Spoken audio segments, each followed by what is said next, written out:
Quoi savoir, quoi surveiller en ce lundi 2 décembre 2024 à la bourse aujourd'hui? Je regarde en avant-marché à Wall Street. C'est partagé, je vous dirais, et ça se tend vers le vert. On était dans le rouge plus tôt ce matin. Là, je regarde le Dow est en baisse de 8 points seulement, alors que le S&P 500, le Nasdaq, on est passé au vert. Donc, il semble avoir une espèce de tendance. Donc, ça va être à suivre. Le pétrole monte de 94 cents à 68,95 US. Les choses à regarder aujourd'hui. Si on regarde, du côté du Japon, ça monte de 304 points. Et en Europe aussi, ça monte de 3 points. Donc, ça pourrait être quand même une embellie aujourd'hui. Ça va être à suivre. Là, je regarde, le mois de novembre a quand même été très bon là, pour les investisseurs à la bourse. Le Dow Jones a monté de 7,5% en novembre. Le S&P 500, 5,7%. Le Nasdaq Composite, 6,2%. Et le TSX à Toronto, 5,7%. Donc, ça a été une très belle avancée. Un des plus beaux mois à la bourse depuis très longtemps. Est-ce que décembre pourra tenir la cadence avec un beau rallye du Père Noël? Ça va être à suivre. Comme on dit, je regarde un peu en avant-marché ce qui bouge. Tesla bouge beaucoup. Tesla vient de se faire.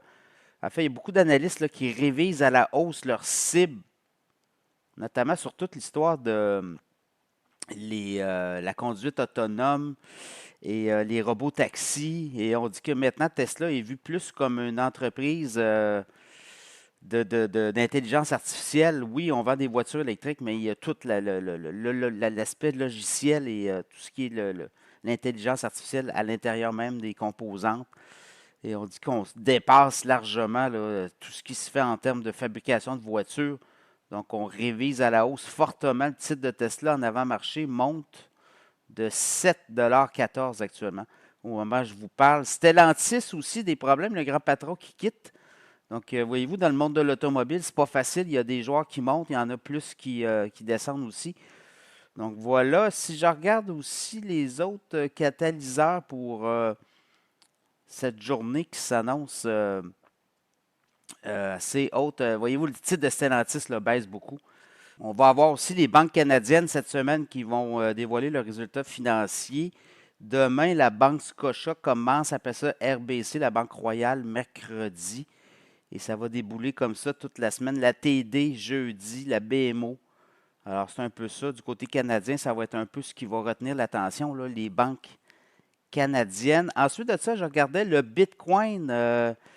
C'est MicroStratégie là, qui annonce encore des acquisitions de Bitcoin. On dit qu'on a acheté pour 1,5 milliard de Bitcoin à un prix moyen de 95 976 $ US. On a acheté 15 400 Bitcoin et là, on détient maintenant 402 100 Bitcoin pour 23,4 milliards de dollars US à un coût d'acquisition moyen de 58 263. Et le prix du Bitcoin aujourd'hui oscille un peu. On a eu quand même une remontée du prix du Bitcoin au cours des, je pense, la semaine dernière, plutôt la semaine dernière, là, mais là, on est autour des 95 763. On était à 98 000 il y a quelques heures, donc ça varie beaucoup. Là. Évidemment, le Bitcoin, c'est un marché assez très volatile.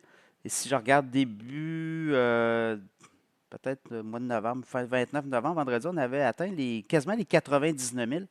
Est-ce qu'on va être capable de franchir les 100 000 dollars US au cours des prochaines semaines? Ben, ça sera surveillé. Donc voilà, c'est un peu ça.